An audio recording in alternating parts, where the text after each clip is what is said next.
Dahil nga maaga ako nagising ngayon, nagpasama ako kay tatay na bumili ng hipon, isda, manok at gulay. Pagkatapos kong hugasan ng manok, sinunod ko agad hugasan yung bangus.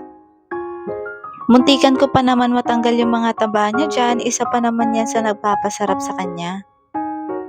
Hinugasan ko lang yan ng mabuti hanggang sa matanggal yung mga dugo. Pagkatapos kong hugasan yung isda, sinunod ko na agad yung gulay na to. Alam niyo, dati di ako gaano kumakain ng gulay na to, pero habang tumatagal, nagustuhan ko na siya. Ang mahal na pala ng mga gulay ngayon, 20 pesos isang tali. At parang 4 na piraso lang ata yan. Hinugasan ko nga yan isa-isa para matanggal lahat ng mga nakadikit na dumi.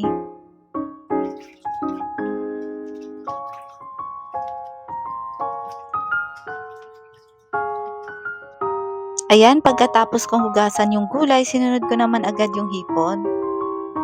Nahirapan akong linisin yung hipon kasi yung gamit ko ay tinidor lang. Ang bilis niya kasing maputol at kailangan dahan-dahan lang talaga.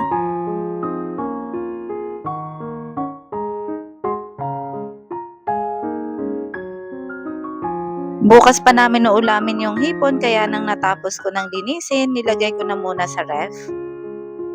At ayan, may isa pa kaming gulay na binili.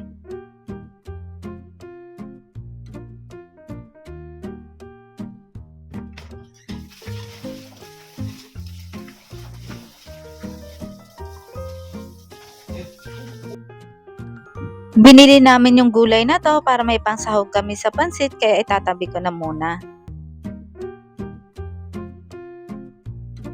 Sa wakas, natapos na. Maraming salamat!